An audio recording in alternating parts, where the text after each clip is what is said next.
Price the lord. ಈ ದಿನದ ಬಲಪಡಿಸುವ ವಾಕ್ಯ 2 ಪೂರ್ವಕಾಲ ವೃತ್ತಾಂತ 7ನೇ ಅಧ್ಯಾಯ 14ನೇ ವಚನ. ನನ್ನವರೆಂದು ಹೆಸರುಗೊಂಡ ನನ್ನ ಪ್ರಜೆಗಳು ತಮ್ಮನ್ನು ತಗ್ಗಿಸಿಕೊಂಡು ತಮ್ಮ ಕೆಟ್ಟ ನಡತೆಯನ್ನು ಬಿಟ್ಟು ತಿರುಗಿಕೊಂಡು ನನ್ನನ್ನು ಪ್ರಾರ್ಥಿಸಿದರೆ, ನನ್ನ ದರ್ಶನವನ್ನು ಬಯಸುವುದಾದರೆ ನಾನು ಪರಲೋಕದಿಂದ ಲಾಲಿಸಿ ಅವರ ಪಾಪಗಳನ್ನು ಕ್ಷಮಿಸಿ ಅವರ ದೇಶದಲ್ಲಿ ಆರೋಗ್ಯವನ್ನು ದಯಪಾಲಿಸುವೆನು. ಆಮೇನ್. ಪ್ರಿಯ ದೇವರ ಮಕ್ಕಳೇ, ಈ ದಿನ ಓದಿಕೊಂಡು ವಚನ ಬಹಳ ದೊಡ್ಡದಾಗಿದೆ ಅಲ್ವಾ? ಅದರಲ್ಲಿ ದೇವರ ವಾಕ್ಯ ಹೇಳ್ತಾ ಇದೆ, ನನ್ನವರೆಂದು ಹೆಸರುಗೊಂಡವರು ಅಂದ್ರೆ ದೇವರ ಮಕ್ಕಳು ಅನಿಸಿಕೊಳ್ಳುವ ನಾವುಗಳು ನಮ್ಮನ್ನ ತಗ್ಗಿಸಿಕೊಂಡು ಕೆಟ್ಟ ನಡತೆಯನ್ನ ಬಿಟ್ಟು ದೇವರನ್ನ ಪ್ರಾರ್ಥಿಸುವಾಗ, ಹಾಲೆಲೂಯ. ಎರಡನೇದಾಗಿ ಪಾಪಗಳನ್ನ ಒಪ್ಪಿಸಿಕೊಟ್ಟು ನಮ್ಮನ್ನ ಕ್ಷಮಿಸಿ ಎಂಬುದಾಗಿ ಕೇಳಿಕೊಳ್ಳುವಾಗ, ಮೂರನೇದಾಗಿ ನಮ್ಮನ್ನ ನಾವು ದೇವರಿಗೆ ಬಿಟ್ಟು ಕೊಡುವಾಗ. ಹಾಲೆಲೂಯ. ಪ್ರಿಯ ದೇವರ ಮಕ್ಕಳೇ, ಈ ಕಾರ್ಯಗಳನ್ನು ಮಾಡುವಾಗ ದೇವರು ನಮಗೆ ಆರೋಗ್ಯವನ್ನ ದಯಪಾಲಿಸ್ತೇನೆ ಎಂಬುದಾಗಿ ಈ ದಿನ ವಾಗ್ದಾನ ಮಾಡ್ತಾ ಇದ್ದಾರೆ. ಹಾಲೆಲೂಯ. ಹೌದು, ಖಂಡಿತವಾಗಿಯೂ ನಮಗೊಂದು ಆರೋಗ್ಯ ಬೇಕು ಅನ್ನೋದಾದ್ರೆ ನಾವು ಈ ಕೆಲಸಗಳನ್ನ ಮಾಡಲೇಬೇಕು. ಹಾಲೆಲೂಯ. ಈ ಲೋಕದಲ್ಲಿ ಯಾವುದು ಕೂಡ ಸುಮ್ಮನೆ ಬರೋದಿಲ್ಲ. ಹಾಲೆಲೂಯ. ಸುಮ್ಮನೆ ಬರೋದಾದ್ರೆ ಮನುಷ್ಯ ಯಾವುದನ್ನು ಸಹ ಬಿಡೋದಿಲ್ಲ. ಕೆಲವರು ಹೇಳ್ತಾರೆ ಅಲ್ವಾ, ಸುಮ್ಮನೆ ಬರೋದಾದ್ರೆ ಏನ್ ಮಾಡ್ತದೆ, ಪೆನಾಯಿಲ್ ಕೂಡ ಕುಡಿದು ಬಿಡ್ತಾರಂತೆ. ಹಾಲೆಲೂಯ. ಹೌದು ಪ್ರಿಯರೇ, ಸುಮ್ಮನೆ ಬರೋದಕ್ಕೆ ಒಂದು ಮರ್ಯಾದೆನೂ ಇರೋದಿಲ್ಲ. ಹಾಲೆಲೂಯ. ಆದರೆ ಏನೇ ಒಂದು ನಮ್ಗೆ ಹೊಂದ್ಕೊಳ್ಬೇಕು ಅನ್ನೋದಾದ್ರೆ ಅದಕ್ಕೆ ನಾವು ಕ್ರಯವನ್ನು ಕೊಡ್ಲೇಬೇಕು. ಹಾಲೆಲೂಯ. ಅದಕ್ಕೆ ನಾವು ಹಣವನ್ನು ಖರ್ಚು ಮಾಡಲೇಬೇಕು. ಆದರೆ ನಮಗೆ ಸುಲಭವಾಗಿ ಉಚಿತವಾಗಿ ಸಿಕ್ಕಿರೋದು ಯಾವುದು ಗೊತ್ತಾ? ದೇವರ ರಕ್ಷಣೆ. ಹಾಲೆಲೂಯ. ಅದಕ್ಕಾಗಿ ನಾವು ಇಷ್ಟೊಂದು ನಿರ್ಲಕ್ಷ್ಯವಾಗಿ ಪ್ರತಿದಿನ ಜೀವಿಸ್ತಾ ಇದ್ದೇವೆ. ಹೌದು, ನಿರ್ಲಕ್ಷ್ಯವೇ. ಸರಿಯಾಗಿ ಪ್ರಾರ್ಥನೆ ಮಾಡೋದಿಲ್ಲ, ದೇವರ ವಾಕ್ಯಕ್ಕೆ ಭಯ ಪಡೋದಿಲ್ಲ, ವಿಧೇಯರಾಗೋದಿಲ್ಲ, ಪಾಪಗಳನ್ನು ಬಿಟ್ಟು ದೂರ ಹೋಗೋದಿಲ್ಲ. ದೇವರ ವಾಕ್ಯ ಹೇಳ್ತಾ ಇದೆ, ಪಾಪಗಳನ್ನ ಒಪ್ಪಿಕೊಂಡು ಅದನ್ನ ಬಿಡುವವರಾಗಿ ನಾವು ಕಾಣಲ್ಪಡಬೇಕು, ತಗ್ಗಿಸಿಕೊಳ್ಳುವವರಾಗಿ ವಿಧೇಯತೆಯುಳ್ಳವರಾಗಿ ಕಾಣಲ್ಪಡಬೇಕು. ಹಾಲೆಲೂಯ. ಹೀಗೆಲ್ಲ ಇರುವಾಗ ಮಾತ್ರವೇ ನಮಗೊಂದು ಆರೋಗ್ಯ ಬರಲಿಕ್ಕೆ ಸಾಧ್ಯ. ಆರೋಗ್ಯ ಅನ್ನುವಾಗ ನಮ್ಮ ಶರೀರದ ಒಂದು ಬಲಹೀನತೆಗಳ ಕುರಿತು ಮಾತ್ರವೇ ನಾವು ಯೋಚನೆ ಮಾಡ್ತೇವೆ. ಆರೋಗ್ಯ ಅನ್ನುವಾಗ ಅದೊಂದು ಹೊಸ ಒಂದು ಕಾರ್ಯ, ಒಂದು ಸಮೃದ್ಧಿ, ಒಂದು ಬಲವಾಗಿದೆ. ಹಾಲೆಲೂಯ. ನೋಡ್ರಿ, ಕೆಲಸದಲ್ಲಿ ಒಂದು ಆರೋಗ್ಯ ಬೇಕು, ಶರೀರದಲ್ಲಿ ಒಂದು ಆರೋಗ್ಯ ಬೇಕು, ಎಲ್ಲ ವಿಷಯದಲ್ಲಿ ನಮ್ಗೆ ಆರೋಗ್ಯ ಬೇಕು. ಆರೋಗ್ಯ ಅನ್ನೋದಾದ್ರೇನೆ ಒಂದು ಸಮೃದ್ಧಿ. ಹಾಲೆಲೂಯ. ಒಂದು ಹೊಸ ಕೃಪೆ, ಒಂದು ಹೊಸ ಬಲ. ಈ ದಿನ ನಿನಗೆ ಆ ರೀತಿ ಒಂದು ಆರೋಗ್ಯ ಬೇಕು ಅನ್ನೋದಾದ್ರೆ ನಿಮ್ಮಲ್ಲಿ ಯಾರು ಇನ್ನೂ ಕೂಡ ತಗ್ಗಿಸಿಕೊಳ್ಳುವ ಸ್ವಭಾವವಿಲ್ಲದವರಾಗಿ ಕಾಣಲ್ಪಡ್ತಾ ಇದ್ದೀರಾ, ಪಾಪಗಳನ್ನು ಬಿಡೋದಕ್ಕೆ ಮನಸ್ಸಿಲ್ಲದೆ ಕಾಣಲ್ಪಡ್ತಾ ಇದ್ದೀರಾ, ಇನ್ನು ಪ್ರಾರ್ಥಿಸುವ ಒಂದು ಅನುಭವ ಇಲ್ಲದವರಾಗಿ ಕಾಣಲ್ಪಡ್ತಾ ಇದ್ದೀರಾ. ಹಾಲೆಲೂಯ. ನೀವು ಈ ಕಾರ್ಯಗಳನ್ನ ಮಾಡೋದಾದ್ರೆ ಮಾತ್ರವೇ ದೇವರು ನಿಮಗೆ ಆರೋಗ್ಯವನ್ನು ಉಂಟು ಮಾಡಲಿಕ್ಕೆ ಸಾಧ್ಯ, ಒಂದು ಸಮೃದ್ಧಿಯನ್ನು ಕೊಡ್ಲಿಕ್ಕೆ ಸಾಧ್ಯ ಪ್ರಿಯರೇ. ಹಾಲೆಲೂಯ. ಅಲ್ಲಿವರೆಗೂ ನೀವು ಯಾವಾಗ ನಿಮ್ಮನ್ನ ತಗ್ಗಿಸಿಕೊಳ್ಳದೆ, ಯಾವಾಗ ದೇವರ ಕಡೆ ತಿರುಗಿಕೊಳ್ಳದೆ, ಯಾವಾಗ ನೀವು ಅವ್ರನ್ನ ಪ್ರಾರ್ಥಿಸದೆ, ಎಲ್ಲಿವರೆಗೂ ಈ ಕಾರ್ಯಗಳನ್ನು ಮುಂದುವರಿಸ್ತೀರೋ ಅಲ್ಲಿವರೆಗೂ ನಿಮ್ಗೊಂದು ಆರೋಗ್ಯವೋ, ಒಂದು ಸಮೃದ್ಧಿಯೋ, ಒಂದು ಆಶೀರ್ವಾದವೋ ನಿಮ್ಮ ಜೀವನದಲ್ಲಿ ಬರಲಿಕ್ಕೆ ಸಾಧ್ಯನೇ ಇಲ್ಲ. ನಾನು 100ಕ್ಕೆ 100ರಷ್ಟು ಹೇಳ್ತೇನೆ. ಹೌದು, ನನ್ನ ಕರ್ತನು ಹೇಳುವುದನ್ನೇ ಮಾಡುವವರಾಗಿದ್ದಾರೆ, ಮಾಡುವುದನ್ನೇ ಹೇಳುವವರಾಗಿದ್ದಾರೆ. ಪ್ರಿಯ ದೇವರ ಮಕ್ಕಳೇ, ಈ ದಿನ ದೇವರ ವಾಕ್ಯಕ್ಕೆ ಮೊದಲನೇದಾಗಿ ವಿಧೇಯರಾಗ್ರಿ. ಹಾಲೆಲೂಯ. ನೋಡ್ರಿ, ಆ ದಿನ ಹಿಜ್ಕೀಯ ಎಂಬ ಒಬ್ಬ ಅರಸನು ಒಂದು ಮರಣಕರವಾದ ವ್ಯಾಧಿಗೆ ಒಳಗಾಗಿ ತಾನು ಸಾಯುವ ಒಂದು ಮಟ್ಟಕ್ಕೆ ಬರ್ತಾರೆ. ಹಾಲೆಲೂಯ. ಯೆಶಾಯ ಪ್ರವಾದಿಯ ಮೂಲಕ ದೇವರು ಹೇಳಿ ಕಳಿಸ್ತಾರೆ, ನಿನ್ನ ಮನೆಯನ್ನ ನೀನು ಕ್ರಮಪಡಿಸಿಕೋ, ನೀನು ಸಾಯಬೇಕಾಗಿದೆ ಎಂಬುದಾಗಿ. ಹಾಲೆಲೂಯ. ಆಗ ಆತನೇನ್ ಮಾಡ್ತಾನೆ, ಯೆರೆಮೀಯನು ಗೋಡೆಯ ಕಡೆಗೆ ಅಂದ್ರೆ ತನ್ನ ಮುಖವನ್ನ ಇನ್ನು ಎಲ್ಲಿ ಆಕಾಶದ ಕಡೆಗೆ ಎತ್ತೋದಕ್ಕೆ ಅವನಿಗೆ ಧೈರ್ಯ ಇಲ್ಲ, ದೇವರ ಕಡೆ ಎತ್ತೋದಕ್ಕೆ ಅವನಿಗೆ ಧೈರ್ಯ ಇಲ್ಲ. ಆಗ ಗೋಡೆಯ ಕಡೆಗೆ ತಿರುಗಿಕೊಂಡು ಅತ್ತು ಗೋಳಾಡಿ ತನ್ನ ತಪ್ಪುಗಳನ್ನು ಒಪ್ಪಿಕೊಂಡು ತನ್ನನ್ನು ತಗ್ಗಿಸಿಕೊಂಡು ದೇವರ ಬಳಿ ಪ್ರಲಾಪಿಸ್ತಾ ಇದ್ದಾನೆ. ದೇವರೇ ಎಂಬುದಾಗಿ ಗೋಳಾಡ್ತಾ ಇದ್ದಾನೆ.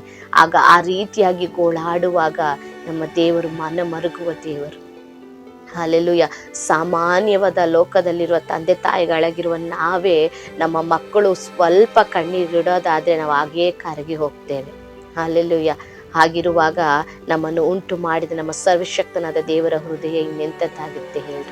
ಅದಕ್ಕಿಂತ ಮೃದುವಾದ ಹೃದಯ, ಅದಕ್ಕಿಂತ ಹೆಚ್ಚಿನದಾಗಿ ಪ್ರೀತಿಸುವ ಹೃದಯ. ಹಾಲೆಲೂಯ.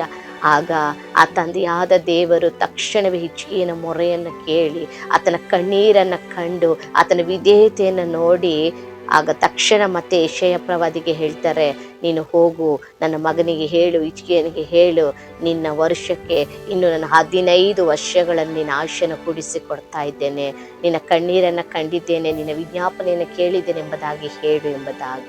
ಹಲ್ಲೆಲೂಯಾ. ಪ್ರಿಯರೇ, ಗೊತ್ತಾ, ಆ ಯೆಶಾಯನು ವಿಷಯವನ್ನು ಮುಟ್ಟಿಸಿ, ಅಂದ್ರೆ ನೀನು ಸಾಯ್ಬೇಕು ಎಂಬುವ ಒಂದು ವಿಷಯವನ್ನು ಮುಟ್ಟಿಸಿ ಇನ್ನೂ ಆ ಅರಮನೆ ಪ್ರಾಕಾರವನ್ನು ಕೂಡ ದಾಟೇ ಇರೋದಿಲ್ಲ. ಅಷ್ಟು ಬೇಗ ಉತ್ತರ ಹಿಜ್ಕೀಯ ಅರಸನಿಗೆ ಬರ್ತಾ ಇದೆ. ಅಂದ್ರೆ ಅಷ್ಟರ ಮಟ್ಟಿಗೆ ತನ್ನನ್ನು ತಗ್ಗಿಸ್ಕೊಂಡು ಹೃದಯದ ಆಳದಿಂದ ಗೋಳಾಡಿದ್ದಾರೆ ಹಿಜ್ಕೀಯ ಅರಸನು. ಹೌದು, ವಾಕ್ಯವನ್ನು ನೆರವೇರಿಸುವಂತ ದೇವರಾಗಿದ್ದಾರೆ. ದೇವರ ವಾಕ್ಯ ಅದನ್ನೇ ಹೇಳ್ತಾ ಇರೋದು. 2 ಪೂರ್ವಕಾಲ ವೃತ್ತಾಂತ 7:14 ನನ್ನವರಿಂದ ಹೆಸರುಗೊಂಡು ನನ್ನ ಪ್ರಜೆ ತಮ್ಮನ್ನು ತಗ್ಗಿಸಿಕೊಂಡು ತಮ್ಮ ಕೆಟ್ಟ ನಡತೆಯನ್ನು ಬಿಟ್ಟು ತಿರುಗಿಕೊಂಡು ಪ್ರಾರ್ಥಿಸಿ ನನ್ನ ದರ್ಶನವನ್ನು ಬಯಸಿದರೆ ನಾನು ಪರಲೋಕದಿಂದ ಲಾಲಿಸಿ ಅವರ ಪಾಪಗಳನ್ನು ಕ್ಷಮಿಸಿ ಅವರ ದೇಶದಲ್ಲಿ ಆರೋಗ್ಯವನ್ನು ನಾನು ದಯಪಾಲಿಸ್ತೇನೆ ಎಂಬುದಾಗಿ. ಹಲ್ಲೆಲೂಯಾ. ತಕ್ಷಣ ದೇವರು ಹಿಜ್ಕೀಯನಿಗೆ ಆಯುಷ್ಯ ದಿನಗಳನ್ನು ಕೂಡಿಸಿಕೊಟ್ರು, ಆರೋಗ್ಯವನ್ನು ಕೊಟ್ಟರು. ಇಲ್ಲಿ ಒಂದು ವಾಕ್ಯವನ್ನು ಗಮನಿಸೋದಾದ್ರೆ ನೋಡ್ರಿ, ದೇಶದಲ್ಲಿ ಆರೋಗ್ಯವನ್ನು ದಯಪಾಲಿಸುವೆನು. ಹಲ್ಲೆಲೂಯಾ. ನೋಡ್ರಿ, ಈ ದಿನ ನಾವು ತಗ್ಗಿಸಿಕೊಂಡು ಪಾಪಗಳನ್ನು ಒಪ್ಪಿಕೊಂಡು ದೇವರ ಕಡೆ ತಿರುಗಿ ಪ್ರಾರ್ಥಿಸತನ ದರ್ಶನ ಬಯಸುವಾಗ ನಮಗೆ ಮಾತ್ರ ಆರೋಗ್ಯವಲ್ಲ, ಇಲ್ಲಿ ವಾಕ್ಯ ಸ್ಪಷ್ಟವಾಗಿ ಹೇಳ್ತಾ ಇದೆ, ದೇಶಕ್ಕೆ ಆತನ ಆರೋಗ್ಯವನ್ನು ಕೊಡುವ ದೇವರಾಗಿದ್ದಾರೆ ಪ್ರಿಯರು. ಹಲ್ಲೆಲೂಯಾ. ನೋಡಿದ್ರೆ ಎಲ್ಲಿ ನೋಡಿದ್ರೆ ಈ ದಿನಗಳಲ್ಲಿ ಘೋರ ವ್ಯಾಧಿಗಳು ಬರ್ತಾ ಇದೆ. ಯಾಕಂದ್ರೆ ನಾವು ಕಡೆಯ ದಿನಗಳಲ್ಲಿದ್ದೇವೆ. ಸತ್ಯವೇದದಲ್ಲಿ ಬರೆಯಲ್ಪಟ್ಟಿರುವ ಎಲ್ಲ ಪ್ರವಾದನೆಗಳು ನೆರವೇರುವ ಕಾಲಘಟ್ಟದಲ್ಲಿ ನಾವು ಜೀವಿಸ್ತಾ ಇದ್ದೇವೆ. ಹೌದು ನೋಡ್ರಿ, ಕಳೆದು ಹೋದ ದಿನಗಳಲ್ಲಿ ಆಂಧ್ರದಲ್ಲಿ 2 ಕೊರೋನಾ ಸೋಂಕಿನಿಂದಾಗಿ ಮತ್ತೆ ಪ್ರಾಣವನ್ನು ಕಳೆದುಕೊಂಡಿದ್ದಾರೆ. 2 ವ್ಯಕ್ತಿಗಳು ಪ್ರಾಣ ಕಳೆದುಕೊಂಡಿದ್ದಾರೆ. ಇನ್ನು ಅನೇಕರು ಇನ್ನು ಆ ಕೊರೋನಾದಿಂದ ಬಾಧಿಸಲ್ಪಟ್ಟು ಆಸ್ಪತ್ರೆಗಳಲ್ಲಿ ದಾಖಲಾಗಿದ್ದಾರೆ. ಹಲ್ಲೆಲೂಯಾ. ಇನ್ನು ನೋಡೋದಾದ್ರೆ ಇನ್ನು ಅನೇಕರು ಈ ಧಾರವಾಡದಲ್ಲೆಲ್ಲ ನೋಡ್ಬೇಕಾದ್ರೆ ಚಿಕ್ಕ ಮಕ್ಕಳೆಲ್ಲರೂ ಕೂಡ ಅನೇಕರು ಅಸ್ವಸ್ಥರಾಗಿ ಅನೇಕರು ದಾಖಲಾಗಿದ್ದಾರೆ ಎಂಬ ಸುದ್ದಿಗಳನ್ನು ನಾವು ಅನೇಕ ನ್ಯೂಸ್ಗಳಲ್ಲಿ ನೋಡ್ತಾ ಇದ್ದೇವೆ. ಹಲ್ಲೆಲೂಯಾ. ಎಲ್ಲಿ ನೋಡಿದ್ರು ಈ ಕಾಲಘಟ್ಟಗಳಲ್ಲಿ ಬಲಹೀನತೆ, ಅನಾರೋಗ್ಯ, ಅಸ್ವಸ್ಥತೆ, ಮರಣಕರ ವ್ಯಾಧಿಗಳು, ಇನ್ನು ಬರಗಾಲಗಳು, ಯುದ್ಧಗಳು ಎಲ್ಲ ಕೂಡ ಬರ್ತಾ ಇದೆ.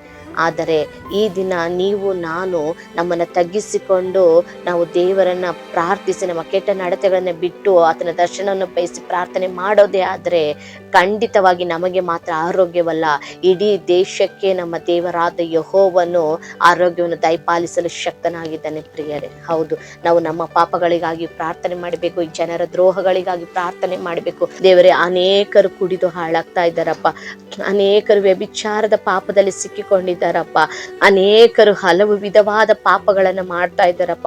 ಅವರನ್ನ ಕ್ಷಮಿಸ್ರಿ, ಅವ್ರನ್ನ ಕರುಣಿಸ್ರಿ, ಅವ್ರನ್ನ ರಕ್ಷಿಸ್ರಿ, ಅವ್ರನ್ನ ಬಿಡುಗಡೆ ಮಾಡ್ರಿ, ಅವ್ರನ್ನ ವಿಮೋಚಿಸ್ರಿ. ನಮ್ಮನ್ನು ಹುಡುಕಿ ಬಂದ ರಕ್ಷಕನು ನೀನಲ್ವಾ, ಅವರನ್ನೂ ರಕ್ಷಿಸ್ರಿ ಎಂಬುದಾಗಿ ನಾವು ಪ್ರಾರ್ಥನೆ ಮಾಡಬೇಕು. ಎಲ್ಲರ ಪಾಪಗಳಿಗಾಗಿ ನಾವು ಗೋಳಾಡಬೇಕು. ಎಲ್ಲರ ನಿಮಿತ್ತವಾಗಿ ನಮ್ಮನ್ನು ತಗ್ಗಿಸಿಕೊಳ್ಳಬೇಕು. ಎಲ್ಲರ ನಿಮಿತ್ತವಾಗಿ ನಾವು ದೇವರ ದರ್ಶನವನ್ನು ಬಯಸಿ ಪ್ರಾರ್ಥನೆ ಮಾಡಬೇಕು. ಪ್ರಿಯ ದೇವರ ಮಕ್ಕಳೇ, ಯಾಕಂದ್ರೆ ಯೇಸು ಕ್ರಿಸ್ತ ನಮಗೆ ಕಲಿಸಿಕೊಟ್ಟಿರೋದು ಏನು ಗೊತ್ತಾ? ನನಗಾಗಿ ಮಾತ್ರ ಬೇಡಿಕೊಳ್ಳೋದಲ್ಲ. ಕ್ರೈಸ್ತರಲ್ಲಿ ಇರುವ ಒಂದು ವಿಶೇಷವಾದ ಗುಣ, ಕ್ರಿಸ್ತನು ಕಲಿಸಿಕೊಟ್ಟದ್ದೇನು ಗೊತ್ತಾ? ಎಲ್ಲರಿಗಾಗಿ, ನಶಿಸುವ ಎಲ್ಲರಿಗಾಗಿ ಪ್ರಾರ್ಥಿಸುವುದನ್ನು ನಮಗೆ ಕಲಿಸಿಕೊಟ್ಟಿದ್ದಾರೆ. Hallelujah, hallelujah. ಯೇಸು ಕ್ರಿಸ್ತನು 3.5 ವರ್ಷಗಳ ಕಾಲ ಇಲ್ಲಿ ಸೇವೆ ಮಾಡಿದ್ರು ಭೂಲೋಕದಲ್ಲಿ. ಆತನು ಕೇವಲ 33.5 ವರ್ಷಗಳು ಮಾತ್ರ ಈ ಲೋಕದಲ್ಲಿ ಜೀವಿಸಿದ್ದು. ಅದರಲ್ಲಿ 3.5 ವರ್ಷಗಳು ಮಾತ್ರ ಆತನ ಸೇವೆ ಮಾಡಿದ್ದು. ಆ 3.5 ವರ್ಷಗಳಲ್ಲಿ ತನಗಾಗಿ ಆತನು ಪ್ರಾರ್ಥನೆ ಮಾಡಿಕೊಂಡಿದ್ದೇನೆ. ಹಲ್ಲೆಲೂಯಾ. ಒಂದು ಬಾರಿ ಮಾತ್ರ ಗೆತ್ಸೆಮನೆ ತೋಟದಲ್ಲಿ ನಿನ್ನ ಚಿತ್ತವಾದರೆ ಈ ಪಾತ್ರೆ ನನ್ನಿಂದ ತೊಲಗಿಸು ಎಂಬುದಾಗಿ ಕಣ್ಣೀರಿನಿಂದ ಪ್ರಾರ್ಥನೆ ಮಾಡೋದನ್ನು ನೋಡ್ತೇನೆ. ಹಲ್ಲೆಲೂಯಾ. ಎಲ್ಲ ಸಮಯದಲ್ಲಿ ದೇವರೇ ನಶಿಸುವ ಆತ್ಮ, ದೇವರೇ ಇವರನ್ನು ರಕ್ಷಿಸು, ದೇವರೇ ಇವನ ಪಾಪಗಳನ್ನು ಕ್ಷಮಿಸು, ದೇವರೇ ಇವನ ಕರುಣಿಸು. ದೇವರ 3.5 ವರ್ಷ ಕಾಲದ ಸೇವೆ ಇದೇ ಆಗಿತ್ತು ಪ್ರಿಯರೇ. ಹಲ್ಲೆಲೂಯಾ. ಕ್ರಿಸ್ತನು ನಮಗೆ ಯಾವ ಮಾದರಿಯನ್ನು ತೋರಿಸಿಕೊಟ್ಟು ಹೋಗಿದ್ದಾರೋ ಅದನ್ನೇ ಕಾಲಘಟ್ಟಗಳಲ್ಲಿ ನಾವು ಮಾಡಬೇಕಾಗಿದೆ. ಹಲ್ಲೆಲೂಯಾ. ಅನೇಕ ಕ್ರೈಸ್ತರು ನಾನು, ನನ್ನ ಗಂಡ, ನನ್ನ ಹೆಂಡತಿ, ನನ್ನ ಮಕ್ಕಳು, ನನ್ನ ಕುಟುಂಬ, ನನ್ನ ಕೆಲಸ, ನನ್ನ ಎಜುಕೇಶನ್, ನನ್ನ ಮನೆ ಕಟ್ಟೋದು, ನನ್ನ ಕಾರ್ಯಗಳು, ನನ್ನ ಬಂಧು, ನನ್ನ ಬಳಗ, ನನ್ನ ಸ್ನೇಹಿತರು, ಇದನ್ನೇ ಅಂತ ಇದ್ದಾರೆ. ಇಡೀ ಲೋಕದಲ್ಲಿರೋ ಎಲ್ಲ ಜನರಿಗಾಗಿ ಪ್ರಾರ್ಥಿಸುವ ಒಂದು ಜವಾಬ್ದಾರಿ ಕರ್ತ ನಮಗೆ ಕೊಟ್ಟಿದ್ದಾರೆ ಪ್ರಿಯರೇ. ಹಲ್ಲೆಲೂಯಾ. ಕ್ರೈಸ್ತ ಜೀವನ ಅಂದ್ರೆ ಇದೇನೆ. ಎಲ್ಲರ ಭಾರವನ್ನು ಹೊತ್ತುಕೊಳ್ಳುವವರಾಗಿದ್ದೇವೆ ನಾವು. ಪೌಳಿಯ ಒಡ್ಡಕಿನಲ್ಲಿ ನಿಲ್ಲುವವರಾಗಿದ್ದೇವೆ. ಸ್ವಾರ್ಥದ ಪ್ರಾರ್ಥನೆಯನ್ನು ನಿಲ್ಲಿಸ್ರಿ. ಅಲ್ಲೆಲ್ಲೂಯ್ಯ. ಯೋಬನು ಯಾವಾಗಲೂ ಆ ರೀತಿಯ ಒಂದು ಸ್ವಾರ್ಥದ ಜೀವನದಲ್ಲಿದ್ದ. ಆ ಯೋಬನಿಗೆ ಆ ಸ್ವಾರ್ಥದ ಒಂದು ಪ್ರಾರ್ಥನೆಯನ್ನು ಬದಲಿಸುವುದಕ್ಕಾಗಿಯೇ ದೇವರು ಒಂದು ಚಿಕ್ಕ ಕಾರ್ಯವನ್ನು ಅನುಮತಿಸ್ತಾರೆ. ಅಲ್ಲೆಲ್ಲೂಯ್ಯ. ಆತನು ಭಕ್ತನು, ಸನ್ಮಾರ್ಗನು, ಯಥಾರ್ಥನು ಎಂಬುದಾಗಿ ದೇವರಿಗೆ ಗೊತ್ತು. ಹೆಮ್ಮೆಯಾಗಿ ಸೈತನನ ಬಳಿ ಕೂಡ ಆ ವಿಷಯವನ್ನು ಹೇಳ್ತಾರೆ. ಆದ್ರೆ ಕರ್ತನಲ್ಲಿ ಒಂದೇ ಒಂದು ದಾಹ ಇತ್ತು. ಇವನು ಯಾವಾಗಲೂ ನಾನು ನನ್ನ ಕುಟುಂಬ ಎಂಬುದಾಗೇ ಇದ್ದಾನಲ್ಲ, ಇಷ್ಟು ಒಳ್ಳೆ ಭಕ್ತನಾಗಿದ್ದಾನೆ, ಸನ್ಮಾರ್ಗನಾಗಿದ್ದಾನೆ, ಸಜ್ಜನನಾಗಿದ್ದಾನೆ, ಉತ್ತಮನಾಗಿದ್ದಾನೆ, ಆದ್ರೆ ತನ್ನ ಕುಟುಂಬದ ಕುರಿತೇ ಯೋಚನೆ ಮಾಡ್ತಾ ಇದ್ದಾನಲ್ಲ ಎಂಬುದಾಗಿ ಯಾವುದೋ ಒಂದು ಮೂಲೆಯಲ್ಲಿ ಕರ್ತನಿಗೆ ಇದ್ದಿರಬಹುದು. ಅಲ್ಲೆಲ್ಲೂಯ್ಯ.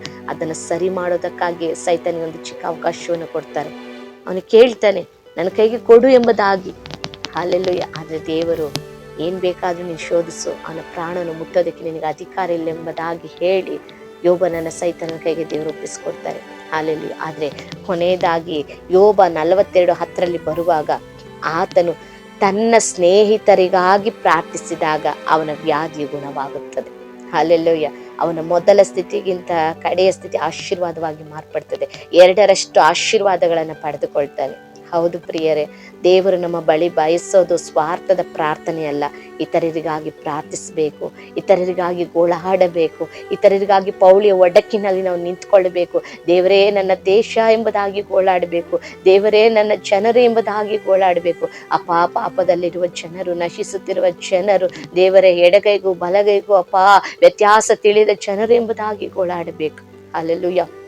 ಯೋನನನ್ನ ದೇವರು ಅವನಿಗೆ ಬುದ್ಧಿ ಕಲಿಸೋದಕ್ಕೆ, ಅವನನ್ನ ಸರಿ ಮಾಡೋದಕ್ಕಾಗಿ 3 ದಿನ ಮೀನಿನ ಹೊಟ್ಟೆಯೊಳಗೆ ಕಳಿಸ್ತಾರೆ. ಅಲ್ಲೆಲ್ಲೂಯ್ಯ. ಮೀನು ತಿನ್ನೋದಕ್ಕೆ ಅಪ್ಪಣೆ ಕೊಡ್ತಾರೆ. ಆ ಮೀನು ಹೊಟ್ಟೆ ಒಳಗಡೆ ಹೋದ ಮೇಲೆ ಅಲ್ಲಿ ಆ ದುರ್ವಾಸನೆಯಲ್ಲಿ, ಆ ಪರಿಸ್ಥಿತಿಯಲ್ಲಿ ಅವನಿಗೆ ಬುದ್ಧಿ ಬರುತ್ತೆ. ನಾನು ಮಾಡಿದ ತಪ್ಪು, ನನ್ನ ದೇವರು ನಶಿಸುವ ಜನಗಳ ಕುರಿತು ಇಷ್ಟೊಂದು ಭಾರ ಉಳ್ಳವರಾಗಿ, ಇಷ್ಟೊಂದು ದುಃಖ ಪಡುವವರಾಗಿ ನನ್ನನ್ನು ಕಳಿಸಿದ್ದಾರೆ, ನಾನು ಆ ಕೆಲಸ ಸರಿಯಾಗಿ ಮಾಡಿಲ್ಲ ಎಂಬುದಾಗಿ ಆಗ ಅರ್ಥಕೊಂಡಾಗ, ಆಮೇಲೆ ತನ್ನ ತಪ್ಪನ್ನು ತಿಳಿದುಕೊಂಡು ಆ ಮೀನಿನ ಹೊಟ್ಟೆ ಒಳಗಡೆಯಿಂದ ಅವನು ಪ್ರಾರ್ಥಿಸಿದಾಗ ಆಗ ದೇವರು ಅವನನ್ನು ಕನಿಕರಿಸಿ ಅವನು ಮೀನಿನ ಹೊಟ್ಟೆಯೊಳಗಿಂದ ಹೊರತಂದು ಮತ್ತೆ ಹೋಗಿ ನಿನವೆಗೆ ಆ ವಿಷಯನ ತಿಳಿಸುವಂತೆ ಮಾಡ್ತಾರೆ. ಹಾಲೆಲ್ಲೂಯ್ಯ. ಆ ಸಂದರ್ಭದಲ್ಲಿ ದೇವರು ಹೇಳ್ತಾರೆ, ನನ್ನ ಜನರು ಎಡಗೈಗೂ ಬಲಗೈಗೂ ವ್ಯತ್ಯಾಸವಿಲ್ಲದವರಾಗಿದ್ದಾರೆ. ಹಾಲೆಲ್ಲೂಯ್ಯ. ಹಾಲೆಲ್ಲೂಯ್ಯ. 1 ಲಕ್ಷಕ್ಕೂ ಮೇಲಾದ ಜನರು. ಹಾಲೆಲ್ಲೂಯ್ಯ. ದೇವರ ಮಕ್ಕಳೇ, ಈ ದಿನ ಅಂತ ಹೃದಯ ನಮಗೆ ಬರಬೇಕು.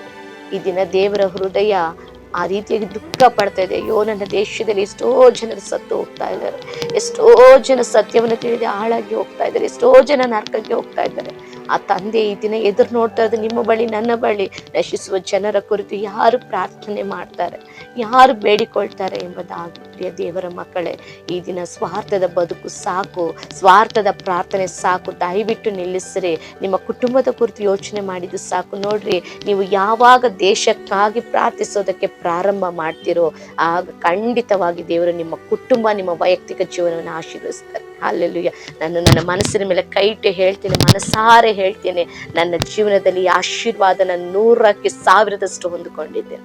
ಹೌದು, 100ಕ್ಕೆ 100 ಮಾತ್ರವಲ್ಲ, 100ಕ್ಕೆ 1000ದಷ್ಟು ನಾನು ಅನುಭವಿಸಿದ್ದೇನೆ. ನನ್ನ ಕುಟುಂಬದಲ್ಲಿ ನಾವು ಯಾವಾಗ ದೇಶಕ್ಕಾಗಿ ಪ್ರಾರ್ಥಿಸಲು ತೀರ್ಮಾನಿಸಿ ಒಪ್ಪಿಸಿಕೊಟ್ಟುವೋ ದೇವರು ನಮ್ಮನ್ನು ಅದ್ಭುತವಾಗಿ ಆಶೀರ್ವಾದ ಮಾಡಿದ್ರು. ಪ್ರಿಯ ದೇವರ ಮಕ್ಕಳೇ, ಹೌದು, ನಮಗೊಂದು ಹಿರಿಯ ಸೇವಕರು ಕಲಿಸಿಕೊಟ್ರು, ದೇಶಕ್ಕಾಗಿ ಪ್ರಾರ್ಥಿಸಬೇಕೆಂಬುದಾಗಿ ಅವರ ವಾಕ್ಯಗಳ ಮೂಲಕ ಹೇಳಿಕೊಟ್ರು, ಅವರು ಕಲಿಸಿಕೊಟ್ರು. ಅವರ ಜೀವನವನ್ನು ನೋಡಿದ್ವಿ, ಅವರ ಪ್ರಾರ್ಥನೆಯನ್ನು ನೋಡಿದ್ವಿ, ನಾವು ಕಲ್ತ್ಕೊಂಡ್ವಿ. ಈ ದಿನ ಆ ಪ್ರಾರ್ಥನೆಗಳನ್ನು ಮಾಡೋದಕ್ಕೆ ಪ್ರಾರಂಭಿಸಿದ ಮೇಲೆ ದೇವರು ನನ್ನನ್ನ, ನನ್ನ ಕುಟುಂಬವನ್ನು, ನಮಗೆ ಎಲ್ಲ ಕಾರ್ಯಗಳನ್ನು ಆಶೀರ್ವಾದವಾಗಿ ಇಟ್ಟಿದ್ದಾರೆ. ಈ ದಿನ ನನ್ನ ತಂದೆಯ ದೇವರು ನಮ್ಮನ್ನು ಬಹಳ ಆಶೀರ್ವಾದವಾಗಿ, ಸಮೃದ್ಧಿಯಾಗಿ, ಸಮಾಧಾನವಾಗಿ ಇಟ್ಟಿದ್ದಾರೆ. ಕಾರಣ ಏನು ಗೊತ್ತಾ? ದೇಶಕ್ಕಾಗಿ ಪ್ರಾರ್ಥಿಸುವವರನ್ನ ದೇವರು ಕೈ ಬಿಡೋದೇ ಇಲ್ಲ. ಪ್ರಿಯರೇ, ಈ ದಿನ ನೀವು ಅನಾರೋಗ್ಯದಲ್ಲಿ ಇರಬಹುದು, ನೀವು ಕಷ್ಟದಲ್ಲಿ ಇರಬಹುದು, ಈ ದಿನ ಬಡತನದಲ್ಲಿ ಇರಬಹುದು, ಈ ದಿನ ನೀವು ಒಂದು ಬಡತನದಲ್ಲಿ ಇರಬಹುದು, ಒಂದು ಸೋಲಿನಲ್ಲಿ ಇರಬಹುದು, ಒಂದು ಇಕ್ಕಟ್ಟಾದ ಪರಿಸ್ಥಿತಿಯಲ್ಲಿ ಇರಬಹುದು. ಈ ಕಾರ್ಯಗಳನ್ನು ನೀವು ಮಾಡಿ ನೋಡ್ರಿ. 2 ಪೂರ್ವಕಾಲ ವೃತ್ತಾಂತ 7:14 ಮಾಡೋದಕ್ಕೆ ನಿಮ್ಮನ್ನು ಬಿಟ್ಟುಕೊಡ್ರಿ, ನಿಮ್ಮನ್ನು ತಗ್ಗಿಸಿಕೊಳ್ರಿ, ಪಾಪಗಳನ್ನು ಒಪ್ಪಿಕೊಳ್ರಿ, ಆತನ ದರ್ಶನವನ್ನು ಬಯಸಿ ಪ್ರಾರ್ಥನೆ ಮಾಡೋದಕ್ಕೆ ಪ್ರಾರಂಭಿಸ್ರಿ. ಖಂಡಿತ ದೇಶಕ್ಕೆ ಆರೋಗ್ಯ ಕೊಡ್ಬೇಕಾದ್ರೆ ಆ ದೇಶದಲ್ಲಿರುವ ನಿನಗೂ ಆರೋಗ್ಯ, ನಿನ್ನ ಕುಟುಂಬಕ್ಕೂ ಆರೋಗ್ಯ, ನಿನ್ನ ಮನೆಯಲ್ಲಿರೋ ಎಲ್ಲರಿಗೂ ಒಂದು ಆರೋಗ್ಯ, ಒಂದು ಸಮೃದ್ಧಿನೆಲ್ಲ. ಈಗಾಗಲೇ ಹೇಳಿದೆ, ಆರೋಗ್ಯ ಅನ್ನುವಾಗ ಬರೀ ಶರೀರಕ್ಕೆ ಮಾತ್ರವಲ್ಲ, ಆರೋಗ್ಯ ಅನ್ನುವುದು ಒಂದು ಸಮೃದ್ಧಿ. ಹಾಲೆಲೂಯ. ಒಂದು ಹೊಸ ಬಲವಾಗಿದೆ. ಆ ಹೊಸ ಬಲವನ್ನ ದೇವರು ಖಂಡಿತವಾಗಿ ಪ್ರಿಯರೇ ನಿಮ್ಗೆ ಕೊಡ್ತಾರೆ. ಹಾಲೆಲೂಯ. ಖಂಡಿತವಾಗಿ ದೇವರ ಹೃದಯ ಈ ದಿನ ಹಂಬಲಿಸ್ತಾ ಇದೆ. ಯಾರು ದೇಶಕ್ಕಾಗಿ ಪ್ರಾರ್ಥಿಸ್ತಾರೆ, ಯಾರು ನಶಿಸುವ ಜನರಿಗಾಗಿ ಪ್ರಾರ್ಥಿಸ್ತಾರೆ, ಯಾರು ಇವರಿಗಾಗಿ ಪೌಳಿಯ ಒಡಕಿನಲ್ಲಿ ನಿಂತುಕೊಳ್ತಾರೆ ಎಂಬುದಾಗಿ ಅಪ್ಪನ ಹೃದಯ ಹಾತೊರೆಯುತ್ತಾ ಇದೆ ಪ್ರಿಯರೇ. ಹಾಲೆಲೂಯ. ನೋಡ್ರಿ, ಲೂಕನು ಬರೆದ ಸುವಾರ್ತೆ 15ನೇ ಅಧ್ಯಾಯ ನಮ್ಮೆಲ್ಲರಿಗೂ ಕೂಡ ಪರಿಚಯವಿರುವಂತಹ ಒಂದು ವಾಕ್ಯಗಳು. ಅದರಲ್ಲಿ ಕಿರಿಯ ಮಗನ ಕುರಿತು ನಾವೆಲ್ಲರೂ ಕೂಡ ಅನೇಕ ಬಾರಿ ಓದಿದ್ದೇವೆ. ಆ ಮಗನು ತನಗೆ ಬರಬೇಕಾದ ಆಸ್ತಿಯಲ್ಲಿ ತನ್ನ ಪಾಲನ್ನ ತೆಗೆದುಕೊಂಡು ಮನೆಯನ್ನು ಬಿಟ್ಟು ಹೊರಟೋಗ್ತಾನೆ. ಅದನ್ನ ಹೇಗೇಗೋ ಖರ್ಚು ಮಾಡಿ, ಬೇಡದೇ ಇರುವ ಪಾಪಗಳನ್ನೆಲ್ಲ ಮಾಡಿ, ಕೊನೆಗೆ ಎಲ್ಲವನ್ನ ಕಳೆದುಕೊಂಡು ಬರಿಗೈಯಲ್ಲಿ ನಿಂತಾಗ ಹಂದಿಗಳು ತಿನ್ನುವಂತ ಆಹಾರವನ್ನಾದ್ರೂ ತಿಂದು ಬದುಕೋಣ ಎಂಬ ಪರಿಸ್ಥಿತಿಗೆ ತಳ್ಳಲ್ಪಟ್ಟು ಆಗ ಬುದ್ಧಿ ಬಂದು ತನ್ನನ್ನು ತಗ್ಗಿಸಿಕೊಂಡು ಮತ್ತೆ ತಂದೆಯ ಮನೆಗೆ ಬರ್ತಾನೆ. ಹಾಲೆಲೂಯ. ಆಗ ಅಲ್ಲಿ ಬರುವ ಸಂದರ್ಭದಲ್ಲಿ ಅವನು ಒಂದು ಮಾತನ್ನ ಈ ರೀತಿಯಾಗಿ ಹೇಳ್ತಾನೆ. 18ನೇ ವಚನ, ಲೂಕನು ಬರೆದ ಸುವಾರ್ತೆ 15:18 ನೋಡ್ರಿ, ಅವನು ಹೇಳ್ತಾನೆ, ನಾನು ಎದ್ದು ನನ್ನ ತಂದೆಯ ಬಳಿಗೆ ಹೋಗಿ ಅವನಿಗೆ, ಅಪ್ಪ, ಪರಲೋಕಕ್ಕೆ ವಿರೋಧವಾಗಿಯೂ ನಿನ್ನ ಮುಂದೆಯೂ ಪಾಪ ಮಾಡಿದ್ದೇನೆ. ಇನ್ನು ನಾನು ನಿನ್ನ ಮಗನೆನಿಸಿಕೊಳ್ಳುವುದಕ್ಕೆ ಯೋಗ್ಯನಲ್ಲ. ನನ್ನನ್ನು ನಿನ್ನ ಕೂಲಿ ಆಳುಗಳಲ್ಲಿ ಒಬ್ಬನಂತೆ ಮಾಡು ಎಂದು ಹೇಳುವೆನು ಅಂದುಕೊಂಡು. ಹಾಲೆಲೂಯ. ಅವನು ಹೇಳ್ತಾ ಇದ್ದಾನೆ, ಅಪ್ಪ, ಪರಲೋಕಕ್ಕೆ ವಿರೋಧವಾಗಿ ಪಾಪ ಮಾಡಿದ್ದೇನೆ ದೇವರೇ, ನಿನಗೆ ವಿರೋಧವಾಗಿ ನಿನ್ನ ಮುಂದೆ ಪಾಪ ಮಾಡಿದ್ದೇನೆ, ನನ್ನ ಕ್ಷಮಿಸು ಎಂಬುದಾಗಿ ಅವನು ಮನ ತಿರುಗಿ ಬರ್ತಾನೆ. ಹಾಲೆಲೂಯ. ಈ ದಿನ ಪರಲೋಕದ ದೇವರು ಕೂಡ ಇದೇ ರೀತಿಯಾಗಿ ನಮ್ಮನ್ನ ಎದುರು ನೋಡ್ತಾ ಇದ್ದಾರೆ. ಈ ಲೋಕದಲ್ಲಿರುವ ಅನೇಕರನ್ನ ಎದುರು ನೋಡ್ತಾ ಇದ್ದಾರೆ. ಅಪ್ಪ, ಯಾವಾಗ ಎಲ್ಲರೂ ನನ್ನ ಬಳಿ ಹಿಂತಿರುಗಿ ಬರ್ತಾರೆ, ಪಾಪದಿಂದ ಬಿಡುಗಡೆ ಹೊಂದಿ ಬರ್ತಾರೆ, ಯಾವಾಗ ತಮ್ಮನ್ನು ತಗ್ಗಿಸಿಕೊಂಡು ಬರ್ತಾರೆ ಎಂಬುದಾಗಿ ಈ 15ನೇ ಅಧ್ಯಾಯದಲ್ಲಿ ನೋಡೋದಾದ್ರೆ, ಆ ಕಿರಿಯ ಮಗ ಮಾನಸಾಂತರ ಹೊಂದಿ ಮನ ತಿರುಗಿ ಬಂದಾಗ ತಂದೆ ಅವನಿಗಾಗಿ ಔತಣವನ್ನು ಸಿದ್ಧಪಡಿಸ್ತಾರೆ, ಉಂಗುರವನ್ನು ತೊಡಿಸ್ತಾರೆ, ಹೊಸ ಬಟ್ಟೆಗಳನ್ನು ತೊಡಿಸ್ತಾರೆ, ಅಪ್ಪಿಕೊಳ್ತಾರೆ, ಕಣ್ಣೀರಿಡ್ತಾರೆ, ತಬ್ಬಿಕೊಳ್ತಾರೆ, ಪ್ರೀತಿಯಾಗಿ ನೋಡ್ತಾರೆ. ಅದೇ ರೀತಿ ಈ ದಿನ ಅಪ್ಪ ನಿನಗೊಂದು ಚಿನ್ನದ ಉಂಗುರವನ್ನು ತೊಡಿಸಿ, ನಿನಗೆ ಒಳ್ಳೆಯ ವಸ್ತ್ರಗಳನ್ನು ಧರಿಸಿ, ನಿನ್ನನ್ನು ಅಪ್ಪಿಕೊಂಡು, ನಿನ್ನನ್ನು ಪ್ರೀತಿಸಿ, ನಿನಗಾಗೊಂದು ಔತಣವನ್ನು ಸಿದ್ಧಪಡಿಸಿ, ನಿನಗೆ ಬೇಕಾದ ಎಲ್ಲವನ್ನು ಮಾಡೋದಕ್ಕೆ ನನ್ನ ಪರಲೋಕದ ದೇವರು ಸಿದ್ಧವಾಗಿದ್ದಾರೆ ಪ್ರಿಯರೇ. ಅದಕ್ಕಾಗಿ ಈ ದಿನ ನೀವು ಮಾಡಬೇಕಾದ್ರೆ ನಿಮ್ಮನ್ನು ತಗ್ಗಿಸಿಕೊಳ್ಳ್ರಿ, ನಿಮ್ಮ ಪಾಪಗಳನ್ನು ಒಪ್ಪಿಕೊಳ್ಳ್ರಿ, ದೇವರ ಕಡೆಗೆ ತಿರುಗಿಕೊಳ್ಳ್ರಿ, ದೇವರ ಬಳಿ ಪ್ರಾರ್ಥನೆ ಮಾಡ್ರಿ, ಆತನ ದರ್ಶನವನ್ನು ಬಯಸಿ ಪ್ರಾರ್ಥನೆ ಮಾಡ್ರಿ. ಆಗ ದೇವರು ನಿಮಗೆ ಆರೋಗ್ಯವನ್ನು ಕೊಡ್ತಾರೆ, ನಿಮ್ಮ ಕಷ್ಟವನ್ನು ತೆಗೆದು ಹಾಕ್ತಾರೆ, ನಿಮ್ಮ ಕಣ್ಣೀರನ್ನು ತೆಗೆದು ಹಾಕ್ತಾರೆ, ನಿಮ್ಮ ಅವಮಾನವನ್ನು ಭೂಮಂಡಲದಿಂದಲೇ ತೆಗೆದು ಹಾಕ್ತಾರೆ, ನಿಮಗೆ ಸಮಾಧಾನ ಸಂತೋಷವನ್ನು ಕೊಡ್ತಾರೆ. ಹಾಲೆಲೂಯ. ಅನೇಕ ಪ್ರಯತ್ನ, ನನ್ನ ಕುಟುಂಬ ಈ ರೀತಿ ಮಾಡಿದ್ರೆ ಆಶೀರ್ವಾದವಾಗಿರುತ್ತೆ, ಈ ರೀತಿ ಮಾಡಿದ್ರೆ ನನಗೆ ಸಮಾಧಾನ ಬರುತ್ತೆ, ಈ ರೀತಿ ಮಾಡಿದ್ರೆ ನನಗೆ ಸಂತೋಷ ಬರುತ್ತೆ, ಈ ರೀತಿ ಮಾಡಿದ್ರೆ ನನಗೆ ಅಭಿವೃದ್ಧಿ ಬರುತ್ತೆ. ಏನೇನೋ ಪ್ರಯತ್ನ ಮಾಡ್ತಾ ಇದ್ದೀರಾ. ಅನೇಕರು ಪ್ರಯತ್ನ ಮಾಡಿ ಸೋಲನ್ನು ಕಂಡಿದ್ದೀರಾ. ಅನೇಕರು ಯಾವುದೇ ಬಿಡುಗಡೆ ಇಲ್ದೇನೂ ಜೀವಿಸ್ತಾ ಇದ್ದೀರಾ. ಹಾಲೆಲೂಯ. ಪ್ರಿಯ ದೇವರ ಮಕ್ಕಳೇ, ಈ ದಿನ ಈ ವಾಕ್ಯಕ್ಕೆ ನೀವು ಇದೇನಾ 2 ಪೂರ್ವಕಾಲ ವೃತ್ತಾಂತ 7:14ನೇ ಅಧ್ಯಾಯವನ್ನ ಒಂದು 10 ಬಾರಿ 20 ಬಾರಿ ಈ ದಿನ ನಿಮ್ಮಿಂದ ಎಷ್ಟು ಬಾರಿ ಸಾಧ್ಯವೋ ಅಷ್ಟು ಬಾರಿ ಓದ್ರಿ ಪ್ರಿಯರೇ. ಖಂಡಿತವಾಗಿ ತಂದೆಯಾದ ದೇವರು ನಿಮಗೆ ಈ ದಿನ ಒಂದು ಅದ್ಭುತ ಮಾಡ್ತಾರೆ. ಹಲ್ಲೆಲೂಯ. ನೀವು ದೇಶಕ್ಕೆ ಪ್ರಾರ್ಥನೆ ಮಾಡೋದನ್ನ ಪ್ರಾರಂಭಿಸಿ ನೋಡ್ರಿ, ನಿನ್ನ ಮನೆ ಆಶೀರ್ವಾದವಾಗಿರ್ತದೆ, ನಿನ್ನ ಮಕ್ಕಳ ಆಶೀರ್ವಾದವಾಗಿರ್ತಾರೆ, ನಿನ್ನ ಗಂಡ, ನಿನ್ನ ಹೆಂಡತಿ, ನಿನ್ನ ಸಂಬಂಧಗಳು ಆಶೀರ್ವಾದವಾಗಿರ್ತದೆ. ನಿಜವಾಗಿ ನಾನು ಸವಾಲಾಕಿ ಹೇಳ್ತೇನೆ, ನನ್ನ ಕುಟುಂಬವನ್ನು ಆಶೀರ್ವದಿಸಿದ ದೇವರು ನಿಮ್ಮ ಕುಟುಂಬವನ್ನು ಆಶೀರ್ವದಿಸ್ತಾರೆ. ಹಲ್ಲೆಲೂಯ. ನೋಡ್ರಿ, ಒಂದು ಹಣ್ಣನ್ನ ಒಂದು ತಿಂದ ವ್ಯಕ್ತಿ ಮಾತ್ರವೇ ಸರಿಯಾಗಿ ಅದನ್ನು ಹೇಳೋದಕ್ಕೆ ಸಾಧ್ಯ. ಏನೋ ನೋಡಿದ ತಕ್ಷಣ ಚೆನ್ನಾಗಿದೆ ಅಂತ ಯಾರು ಬೇಕಾದ್ರೂ ಹೇಳ್ಬೋದು, ಆದ್ರೆ ತಿಂದವರು ಮಾತ್ರವೇ ಅದರ ನಿಜವಾದ ರುಚಿಯನ್ನ ಟೇಸ್ಟ್ ಅನ್ನ ಹೇಳಲಿಕ್ಕೆ ಸಾಧ್ಯ ಪ್ರಿಯರೇ. ಹಲ್ಲೆಲೂಯ. ಈ ದಿನ ನಾನು ಅದನ್ನ ಟೇಸ್ಟ್ ಮಾಡಿದ್ದೇನೆ, ತುಂಬಾ ರುಚಿಯಾಗಿದೆ, ತುಂಬಾ ಸಮಾಧಾನಕರವಾಗಿದೆ, ತುಂಬಾ ಆಶೀರ್ವಾದವಾಗಿದೆ, ತುಂಬಾ ಸಮೃದ್ಧಿಯಾಗಿದೆ. ನೀವು ದೇಶಕ್ಕಾಗಿ ಪ್ರಾರ್ಥನೆ ಮಾಡ್ರಿ, ನಿಮ್ಮ ರಸ್ತೆಯಲ್ಲಿರುವ ಜನರಿಗಾಗಿ ಪ್ರಾರ್ಥನೆ ಮಾಡ್ರಿ, ನೀವಿರೋ ಪ್ರಾಂತ್ಯಗಳಿಗಾಗಿ ಪ್ರಾರ್ಥನೆ ಮಾಡ್ರಿ. ಆಗ ದೇವರು ನಮ್ಮ ದೇಶದಲ್ಲಿ ಒಂದು ಆರೋಗ್ಯವನ್ನ ಕೊಡ್ತಾರೆ. ಬರಲಿರೋ ಘೋರ ವ್ಯಾಧಿಗಳಿಂದ ನಮ್ಮನ್ನು, ನಮ್ಮ ಕುಟುಂಬ, ನಮ್ಮ ಸಭೆ, ನಮ್ಮ ಸಮಾಜದಲ್ಲಿ ಪ್ರತಿಯೊಬ್ಬರನ್ನು ದೇವರು ತಪ್ಪಿಸಿ ಕಾಪಾಡ್ತಾರೆ. ಅದನ್ನೇ ಮಾಡುವಾಗ ನಿಮ್ಮ ಮನೆಯನ್ನು ಬಿಟ್ಟು ಬಿಡ್ತಾರ, ನಿಮ್ಮ ಮಕ್ಕಳನ್ನು ಬಿಟ್ಟು ಬಿಡ್ತಾರ, ನಿಮ್ಮ ಸಂಬಂಧಗಳನ್ನು ಬಿಟ್ಟು ಬಿಡ್ತಾರೆ. ಖಂಡಿತ ದೇವರು ನಿಮಗೂ ಆಶೀರ್ವಾದಗಳನ್ನು ಕೊಡ್ತಾರೆ, ನಿಮಗೆ ಆರೋಗ್ಯವನ್ನು ಕೊಡ್ತಾರೆ ಪ್ರಿಯರೇ. ಈ ದಿನ ಅನೇಕರು ನನಗೆ ಕಾಮೆಂಟ್ ಮಾಡ್ತಾ ಇದ್ದೀರಾ, ಹಾಸಿಗೆಯಲ್ಲಿರುವ ಸ್ಥಿತಿಯಲ್ಲಿ ನೀವು ಕಾಣಲ್ಪಡ್ತಾ ಇದ್ದೀರಾ, ಹಾಸಿಗೆಯಲ್ಲಿ ಬಹಳ ವರ್ಷಗಳಿಂದ ನೀವು ಮಲಗಿದ್ದೀರಾ. ಪ್ರಿಯ ದೇವರ ಮಕ್ಕಳೇ, ಈ ವಾಕ್ಯ ನಿಮಗಾಗಿ. ನೀವು ಮಲಗಿರುವ ಸ್ಥಳದಲ್ಲೇ ಪ್ರಾರ್ಥನೆ ಮಾಡಿ, ದೇವರೇ ನನ್ನ ದೇಶವನ್ನು ಆಶೀರ್ವದಿಸು, ದೇವರೇ ನನ್ನ ದೇಶಕ್ಕೆ ಕನಿಕರಿಸು, ದೇವರೇ ನನ್ನ ದೇಶದಲ್ಲಿರುವ ಎಲ್ಲ ಪಾಪಗಳನ್ನು ತೆಗೆದುಹಾಕು, ನನ್ನ ದೇಶದಲ್ಲಿರುವ ರೋಗಗಳನ್ನು ತೆಗೆದುಹಾಕು, ನನ್ನ ದೇಶಕ್ಕೆ ಮನಮರುಗು, ಪಾಪಿಗಳನ್ನು ರಕ್ಷಿಸು, ಪರಿಶುದ್ಧಗೊಳಿಸು ಎಂಬುದಾಗಿ ನೀವು ಪ್ರಾರ್ಥನೆ ಮಾಡಿ. ಯೇಸು ಕ್ರಿಸ್ತನ ಲೋಕಕ್ಕೆ ಬಂದ ಉದ್ದೇಶವೇ ಪಾಪಿಗಳನ್ನು ರಕ್ಷಿಸುವುದಕ್ಕಾಗಿ, ಪಾಪದಲ್ಲಿರುವವರನ್ನ ಬಿಡಿಸುವುದಕ್ಕಾಗಿ, ಪರಿಶುದ್ಧ ಮಾಡುವುದಕ್ಕಾಗಿ, ಅವರನ್ನ ರಕ್ಷಿಸುವುದಕ್ಕಾಗಿ. ಒಳ್ಳೆಯವರಿಗಾಗಲ್ಲ ಬಂದಿರೋದು, ತಪ್ಪು ಮಾಡುವವರಿಗಾಗಿ, ಅವರನ್ನು ಸರಿ ಮಾಡೋದಕ್ಕಾಗಿ. ಹಾಲೆಲೂಯ. ಒಳ್ಳೆಯವರ ಸಂಗಡ ಯಾರು ಬೇಕಾದ್ರೂ ಸ್ನೇಹವನ್ನು ಬೆಳೆಸ್ತಾರೆ, ಆದರೆ ಕೆಟ್ಟವರ ಸಂಗಡ, ಪಾಪಿಗಳ ಸಂಗಡ ಯಾರು ಸ್ನೇಹ ಬೆಳೆಸಿದ್ರೆ ಎಲ್ಲ ತಳ್ಳಿ ಬಿಡ್ತಾರೆ, ನಿರಾಕರಿಸ್ತಾರೆ, ತಿರಸ್ಕರಿಸ್ತಾರೆ. ಆದರೆ ನನ್ನ ಯೇಸು ಕ್ರಿಸ್ತನ ಆ ರೀತಿಯಾಗಲ್ಲ. ಅಂಥವರನ್ನೇ ಹುಡುಕಿ ಬಂದು ಒಬ್ಬೊಬ್ಬರನ್ನು ರಕ್ಷಿಸಿ, ಒಬ್ಬೊಬ್ಬರನ್ನು ಪರಿಶುದ್ಧಗೊಳಿಸಿ, ಅವರಿಗೆ ಪರಲೋಕ ರಾಜ್ಯವನ್ನು ಕೊಡುವುದಕ್ಕಾಗಿ ಯೇಸು ಕ್ರಿಸ್ತನ ಲೋಕಕ್ಕೆ ಬಂದರು ಪ್ರಿಯರೇ. ಹೌದು, ಬಂದು ನಮಗಾಗಿ ತನ್ನ ಪ್ರಾಣವನ್ನು ಕೊಟ್ಟು, ತನ್ನ ಶರೀರದಲ್ಲಿದ್ದ ಕೊನೆಯ ತೊಟ್ಟು ರಕ್ತವನ್ನು ನಮಗಾಗಿ ಸುರಿಸಿ, ನಮಗೆ ಪಾಪದಿಂದ ಬಿಡುಗಡೆ ಕೊಟ್ಟು, ನಮ್ಮ ಶಾಪಗಳನ್ನು ಮುರಿದು ಈ ದಿನ ನಮ್ಮೊಟ್ಟಿಗೆ ಆತನ ಆತ್ಮನಾಗಿ ಜೀವಿಸುವಂಥ ದೇವರಾಗಿದ್ದಾರೆ, ನಮ್ಮ ಸಹಾಯಕನಾಗಿ ಜೀವಿಸುವ ದೇವರಾಗಿದ್ದಾರೆ. ಅಪ್ಪ ಎಂದು ಕೂಗುವಾಗ ನಮ್ಮ ಹತ್ತಿರದಲ್ಲಿ ಬಂದು ಸಹಾಯ ಮಾಡುವ ದೇವರಾಗಿದ್ದಾರೆ, ಜೀವವುಳ್ಳ ದೇವರಾಗಿದ್ದಾರೆ. ಪ್ರಿಯರೇ, ಈ ದಿನ ನಿಮ್ಮ ಹಾಸಿಗೆಯಲ್ಲೇ ನೀವು ಪ್ರಾರ್ಥನೆ ಮಾಡಿರಿ, ಆಗ ನಿಮ್ಮ ಹಾಸಿಗೆ ಪರಿಸ್ಥಿತಿ ದೇವರು ಮಾರ್ಪಡಿಸ್ತಾರೆ. ನಿಶ್ಚಯವಾಗಿ ನಂಬರಿ. ನೀವು ದೇಶಕ್ಕಾಗಿ ಪ್ರಾರ್ಥನೆ ಮಾಡ್ರಿ, ನಶಿಸುವ ಜನರಿಗಾಗಿ ಪ್ರಾರ್ಥನೆ ಮಾಡ್ರಿ. ನಿಮಗೆ ಯಾವ್ಯಾವ ವಿಷಯ ನಿಮ್ಮ ಕಿವಿಯಲ್ಲಿ ಬರುತ್ತೋ ಅದಕ್ಕೆಲ್ಲ ನೀವು ಪ್ರಾರ್ಥನೆ ಮಾಡ್ರಿ. ಇನ್ನು ದಿನನಿತ್ಯ ಅನೇಕರು ನೋಡ್ರಿ, ನಿಮ್ಮ ಮುಂದೆ ಜಗಳ ಮಾಡೋದನ್ನ ನೋಡ್ತೀರಾ, ಕುಡುಕರನ್ನ ನೋಡ್ತೀರಾ, ಪಾಪದಲ್ಲಿರೋರನ್ನ ನೋಡ್ತೀರಾ. ಅವ್ರನ್ನ ನೋಡಿ ಅಸಹ್ಯ ಪಡಬೇಡ್ರಿ. ನನ್ನ ಯೇಸು ಸ್ವಾಮಿ ಅಸಹ್ಯ ಪಡಲಿಲ್ಲ. ಅವರನ್ನು ನೋಡಿ ಮನ ಮರುಗ್ರಿ. ಅಪ್ಪ, ನಶಿಸಿ ಹೋಗ್ತಾ ಇದ್ದಾರಪ್ಪ, ಅಪ್ಪ ಇವ್ರನ್ನ ರಕ್ಷಿಸು ದೇವರೇ, ಇವ್ರ ನರಕಕ್ಕೆ ಹೋಗ್ಬಾರ್ದಪ್ಪ, ಇವ್ರ ಪರಲೋಕಕ್ಕೆ ಬರ್ಬೇಕಪ್ಪ, ಇವ್ರನ್ನ ಪರಿಶುದ್ಧಗೊಳಿಸಪ್ಪ ಎಂಬುದಾಗಿ ಪ್ರಾರ್ಥನೆ ಮಾಡ್ರಿ. ಪ್ರಿಯ ದೇವರ ಮಕ್ಕಳೇ, ಎಷ್ಟೋ ಜನ ಈ ದಿನ ಹುಡುಕರು ಇಂದಾಗಿ, ಅಂದ್ರೆ ತನ್ನ ಮನೆಯಲ್ಲಿ ಮಗ ಕುಡಿತಾ ಇರ್ಬೋದು, ಗಂಡ ಕುಡಿತಾ ಇರ್ಬೋದು, ಇದರಿಂದಾಗಿ ಎಷ್ಟೋ ಜನ ಹೆಂಡತಿಯರು, ಎಷ್ಟೋ ಜನ ಮಕ್ಕಳು ಎಷ್ಟು ದುಃಖ ಪಡ್ತಾ ಇದ್ದಾರೆ ಗೊತ್ತಾ. ಅವರ ದುಃಖವನ್ನು ಸ್ವಲ್ಪ ನಾವು ಹೊತ್ತುಕೊಳ್ಳೋಣ. ಅಪ್ಪ, ಇವರ ಪರಿಸ್ಥಿತಿ ಬದಲಾಯಿಸೆಂಬುದಾಗಿ ನಾವು ಬೇಡಿಕೊಳ್ಳೋಣ ಪ್ರಿಯರೇ. ಅಲ್ಲೆಲ್ಲೂಯ್ಯ.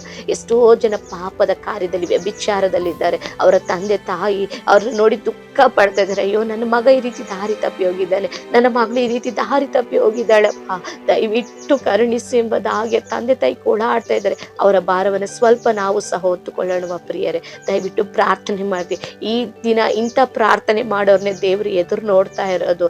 ನಿಮ್ಮ ಕುಟುಂಬಕ್ಕಾಗಿಯೇ ನೀವು ಪ್ರಾರ್ಥನೆ ಮಾಡೋದನ್ನ ನಿಲ್ಲಿಸ್ರಿ. ಮತ್ತಾಯ 6:33 ಹೇಳುತ್ತಲ್ವಾ, ಮೊದಲು ದೇವರ ರಾಜ್ಯಕ್ಕಾಗಿ, ನೀತಿಗಾಗಿ ತವಕ ಪಡ್ದೆ, ಅವುಗಳ ಕೂಡ ನಿಮ್ಗೆ ಎಲ್ಲವೂ, ಅವುಗಳ ಕೂಡ ಎಲ್ಲ ಕೂಡ ನಿಮ್ಗೆ ಕೊಡ್ತೀನಿ ಎಂಬುದಾಗಿ ದೇವರು ವಾಗ್ದಾನ ಮಾಡಿದ್ದಾರೆ. ಆ ವಾಗ್ದಾನ ಸುಳ್ಳಾಗೋದಿಲ್ಲ. ನೀವು ಈ ರೀತಿಯಾಗಿ ನಶಿಸುವ ಜನರಿಗಾಗಿ ಪ್ರಾರ್ಥನೆ ಮಾಡೋದಕ್ಕೆ ಪ್ರಾರಂಭ ಮಾಡಿ ನೋಡ್ರಿ. ನಿಮ್ ಕಣ್ಣು ಮುಂದೆ ಜಗಳ ಆಡೋರ್ಗಾಗಿ ಪ್ರಾರ್ಥನೆ ಮಾಡ್ರಿ, ನಿಮ್ಮ ಕಣ್ಣು ಮುಂದೆ ಕುಡಿಯೋರ್ಗೋಸ್ಕರ ಪ್ರಾರ್ಥನೆ ಮಾಡ್ರಿ, ನಿಮ್ಮ ಕಣ್ಣು ಮುಂದೆ ಪಾಪದಲ್ಲಿ ಇರೋರ್ಗೋಸ್ಕರ ನೀವು ಪ್ರಾರ್ಥನೆ ಮಾಡ್ರಿ. ಈ ಪ್ರಾರ್ಥನೆ ಯಾವಾಗ ನಿಮ್ಮ ಜೀವನದಲ್ಲಿ ಪ್ರಾರಂಭ ಮಾಡ್ತಿರೋ, ನಿಮಗೆ ತಿಳಿಯದೇನೆ ನಿಮ್ಮ ಕುಟುಂಬ ಆಟೋಮೆಟಿಕ್ ಆಗಿ ಆಶೀರ್ವಾದದಲ್ಲಿ ಬರ್ತದೆ. ನಿಮ್ಮ ಕೆಲಸ ಕಾರ್ಯಗಳು ಆಶೀರ್ವಾದವಾಗಿರ್ತದೆ, ನಿಮ್ಮ ಎಜುಕೇಶನ್ ಆಶೀರ್ವಾದವಾಗಿರ್ತದೆ, ನಿಮಗೆಲ್ಲ ತಡೆಗಳು ಮುರಿಯಲ್ಪಡ್ತದೆ. ನೀವು ಅನೇಕರಿಗೆ ಒಂದು ಆಶೀರ್ವಾದವಾಗಿ ಕಾಣಲ್ಪಡ್ತೀರಿ ಪ್ರಿಯರೇ. ಹಲ್ಲೆಲೂಯಾ. ಆಶೀರ್ವಾದದ ರಹಸ್ಯ ಇಷ್ಟೇ.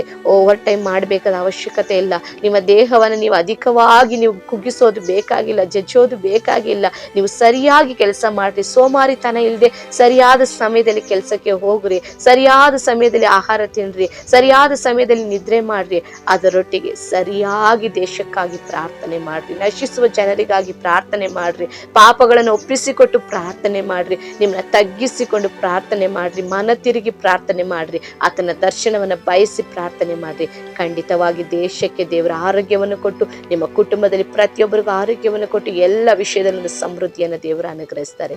ಕರ್ತನಲ್ಲಿ ಪ್ರಿಯರೇ, ನಿಶ್ಚಯವಾಗಿ ಈ ದಿನ ಈ ವಾಕ್ಯದಂತೆ ನೀವು ಮಾಡಿ ಅನೇಕ ಆಶೀರ್ವಾದ ಮೇಲುಗಳನ್ನು ಹೊಂದಿಕೊಳ್ತೀರಿ ಎಂಬುದಾಗಿ ನಾನು ಕರ್ತನಲ್ಲಿ ನಂಬ್ತೇನೆ. ಎಲ್ಲ ಮಹಿಮೆ ನನ್ನ ತಂದೆಯಾದ ದೇವರಿಗೆ ಸಲ್ಲಲಿ. ನಿಮ್ಮಲ್ಲಿ ಒಂದು ವಿಶೇಷವಾದ ಮನವಿ ಪ್ರಿಯರೇ, ಅನೇಕರು ಈ ವಿಡಿಯೋಗಳನ್ನು ಇನ್ನು ಸಬ್ಸ್ಕ್ರೈಬ್ ಮಾಡಿಕೊಳ್ಳದೆ ನೋಡ್ತಾ ಇದ್ದೀರಾ, ದಯವಿಟ್ಟು ಸಬ್ಸ್ಕ್ರೈಬ್ ಮಾಡಿಕೊಳ್ಳ್ರಿ, ಅನೇಕರಿಗೆ ಶೇರ್ ಮಾಡ್ರಿ, ಲೈಕ್ ಮಾಡ್ರಿ. ಈ ಸೇವೆಗಾಗಿ ಒಂದು ಕ್ಷಣ ನಿಮ್ಮ ವೈಯಕ್ತಿಕ ಕುಟುಂಬ ಪ್ರಾರ್ಥನೆಗಳನ್ನು ನೀವು ಪ್ರಾರ್ಥನೆ ಮಾಡ್ರಿ. ಬರುವ ದಿನಗಳಲ್ಲಿ ಈ ಸೇವೆ ಅನೇಕರಿಗೆ ತಲುಪಲಿ, ಇದರ ಮೂಲಕ ಒಂದು ಆತ್ಮವಾದರೂ ರಕ್ಷಣೆ ಹೊಂದಿ ಕರ್ತನನ್ನು ಆರಾಧಿಸಲಿ. ಆ ರೀತಿಯ ಕರ್ತನು ಮಾಡ್ತಾನೆ ಎಂಬುದಾಗಿ ನಾನು ನಂಬ್ತೇನೆ. ನೀವು ಆ ರೀತಿ ಮಾಡೋದಕ್ಕಾಗಿ ಕರ್ತನಿಗೆ ಸ್ತೋತ್ರ. ಕರ್ತನ ತಾನೇ ಈ ದಿನವನ್ನು ನಿಮಗೆ ಆಶೀರ್ವಾದವಾಗಿ ಮಾರ್ಪಡಿಸಿಕೊಳ್ಳಿ, ನಿಮ್ಮ ಎಲ್ಲ ಕಾರ್ಯಗಳನ್ನು ಆಶೀರ್ವಾದವಾಗಿ ಮಾರ್ಪಡಿಸಲಿ, ನಿಮ್ಮ ಅಗತ್ಯಗಳನ್ನೆಲ್ಲ ಯೇಸುವಿನ ನಾಮದಲ್ಲಿ ಪೂರೈಸಲಿ. Amen. Praise the Lord. God bless you.